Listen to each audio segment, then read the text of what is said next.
नमस्कार मित्रांनो, इन्व्हेस्टमेंट माहिती यूट्यूब चॅनलवर तुमच्या सगळ्यांचे स्वागत आहे.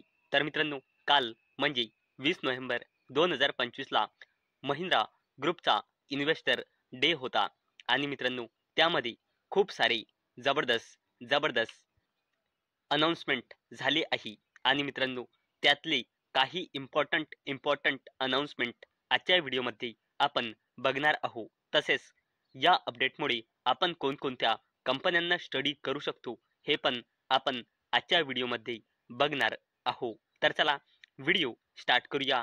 तसेच अपडेटमुळे आपण कोणकोणत्या कंपन्यांना स्टडी करू शकतो हे पण आपण पुढे जाणून घेऊया. तर मित्रांनो या अपडेटचा हेडिंग आपण येथे वाचू शकतो.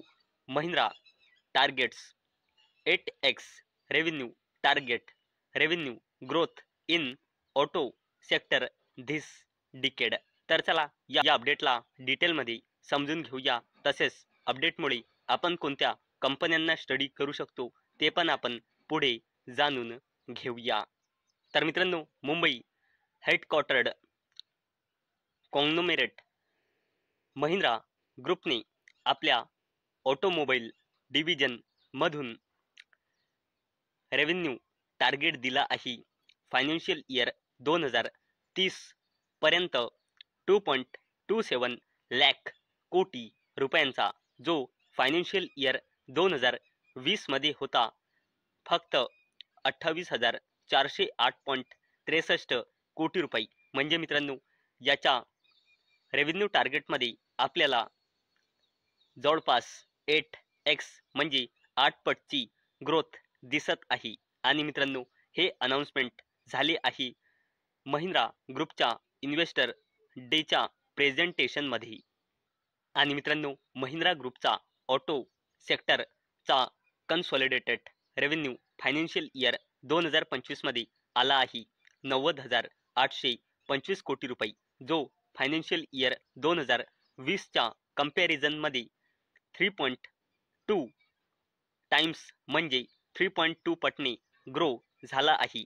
तसेच महिंद्रा ग्रुपचा standalone automobile volume double झाला आहे फायनान्शियल इयर 2020 आणि फायनान्शियल इयर 25 या पिरियडमध्ये, आणि तो आला आहे 9,28,000 युनिट्स.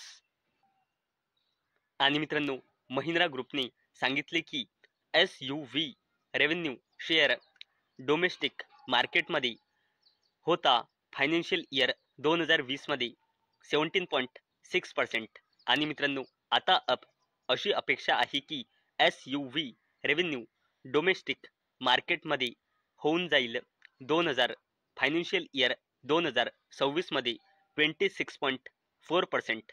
तसेच मित्रांनो महिंद्रा ग्रुपने ट्रॅक्टर इंडस्ट्रीचा CAGR फोरकास्ट वाढवला आहे 7% ने 9% फायनान्शियल इयर 2025 ते फायनान्शियल इयर 2030 या पिरियडसाठी.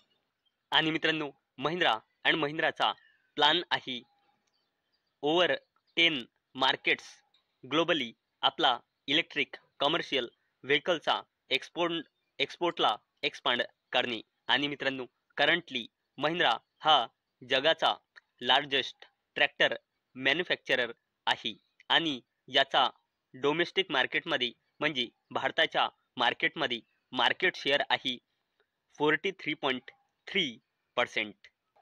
तसेच मित्रांनो Mahindra and Mahindra financial services limited या कंपनीबद्दल बोलताना यांनी सांगितले की या कंपनीचा AUM म्हणजे ॲसेट्स अंडर मॅनेजमेंट ग्रो होईल फायनान्शियल इयर 2030 पर्यंत 5x ने म्हणजे 5 पटने असा महिंद्रा ग्रुपचा टार्गेट आहे. तसेच मित्रांनो टेक महिंद्रासाठी देखील कंपनीने अनाउन्समेंट केली आहे की कंपनी AI सर्व्हिसेसवर फोकस करणार आहे आणि आपला बिझनेस जबरदस्तपणे वाढवणार आहे. आणि हे सर्व काही होणार आहे फायनान्शियल इयर 2027 पर्यंत. टेक महिंद्रा करिता महिंद्रा ग्रुपने टार्गेट दिले आहे. तसेच मित्रांनो महिंद्रा ग्रुपची real estate arm Mahindra life स्पेसचे टार्गेट आहे फायनान्शियल इयर 2030 पर्यंत 10,000 कोटी रुपयांचा सेल्स अचीव करण्याचा आणि प्रियोरिटी मार्केट्समध्ये टॉप 5 मध्ये आपली आपली जागा बनवणे हे महिंद्रा लाईफस्पेस या महिंद्रा ग्रुपचे कंपनीचे उद्दिष्ट आहे। तर चला मित्रांनो, आतापर्यंत आपण महिंद्रा ग्रुपच्या इन्व्हेस्टर डे मध्ये जे काही इम्पॉर्टंट अपडेट आले होते ते बघितले। तर चला आता आपण बघूया या अपडेटमुळे आपण कोणत्या कंपन्यांना स्टडी करू शकतो। आणि मित्रांनो, मी आधीच क्लिअर करून देत आहे की हा व्हिडिओ मी फक्त आणि फक्त एज्युकेशन पर्पजसाठी बनवत आहे। माझ्याकडून काहीही रेकमेंडेशन नाही की तुम्ही या स्टॉक्सना बाय करा, सेल करा किंवा होल्ड करा। तर मित्रांनो, या अपडेटमुळे आपण महिंद्रा अँड महिंद्रा लिमिटेड या कंपनीला स्टडी करू शकतो। आणि जर आपण या कंपनीचा शेअर होल्डिंग पॅटर्न चेक केला तर अवेलेबल डेटानुसार कंपनीमध्ये FISची होल्डिंग आहे 38.04%, DISची होल्डिंग आहे 30.03%, प्रमोटर्सची होल्डिंग आहे 18.44% आणि पब्लिकची होल्डिंग आहे 13.49%। आणि या कंपनीमध्ये प्रमोटर प्लेजिंग पर्सेंटेज आहे 0.02%। तसेच मित्रांनो, या अपडेटमुळे आपण Mahindra and Mahindra financial services limited या कंपनीला देखील स्टडी करू शकतो। आणि अवेलेबल डेटानुसार जर आपण कंपनीचा शेअर होल्डिंग पॅटर्न चेक केला तर कंपनीमध्ये प्रमोटर्सची होल्डिंग आहे 52.49%, DISची होल्डिंग आहे 32.29%, FISची होल्डिंग आहे 9.59% आणि पब्लिकची होल्डिंग आहे 5.63%। आणि मित्रांनो, या कंपनीमध्ये प्रमोटर प्लेजिंग पर्सेंटेज आहे 0%। तसेच मित्रांनो, या अपडेटमुळे आपण टेक महिंद्रा लिमिटेड या कंपनीला देखील स्टडी करू शकतो। आणि जर आपण कंपनीचा शेअर होल्डिंग पॅटर्न चेक केला तर कंपनीमध्ये अवेलेबल डेटानुसार प्रमोटर्सची होल्डिंग आहे 34.98%, DISची होल्डिंग आहे 34.8%, FISची होल्डिंग आहे 20.6% आणि पब्लिकची होल्डिंग आहे 9.61%। आणि या कंपनीमध्ये प्रमोटर प्लेजिंग पर्सेंटेज आहे 0%। आणि मित्रांनो, प्रमोटर प्लेजिंग पर्सेंटेज 0% याचा अर्थ म्हणजे त्या कंपनीच्या प्रमोटर्सने लोनसाठी आपला एकही शेअर प्लेज म्हणजे गिरवी म्हणजे गहाण ठेवलेला नाही।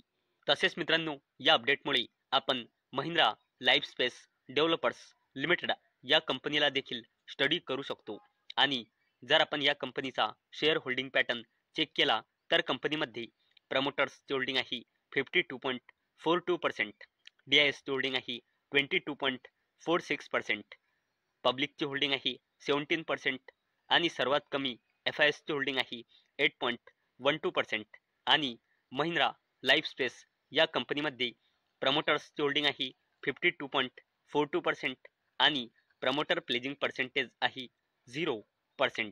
तर मित्रांनो, आजच्या व्हिडिओमध्ये आपण बघितले की 20 नोव्हेंबर म्हणजे काल महिंद्रा ग्रुपच्या इन्व्हेस्टर डे मध्ये जे इम्पॉर्टंट अपडेट अनाउन्समेंट झाले आहे ते आपण आजच्या व्हिडिओमध्ये बघितले आहे।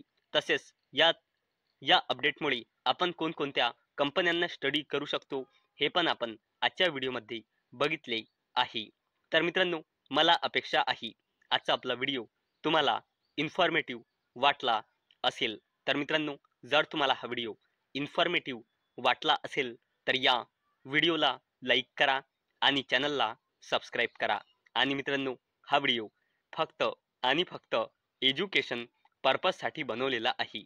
माझ्याकडून काहीही रेकमेंडेशन नाही की तुम्ही या स्टॉक्सना बाय करा, सेल करा किंवा होल्ड करा। तर चला भेटूया नेक्स्ट व्हिडिओमध्ये। तोपर्यंत टाटा, बाय बाय।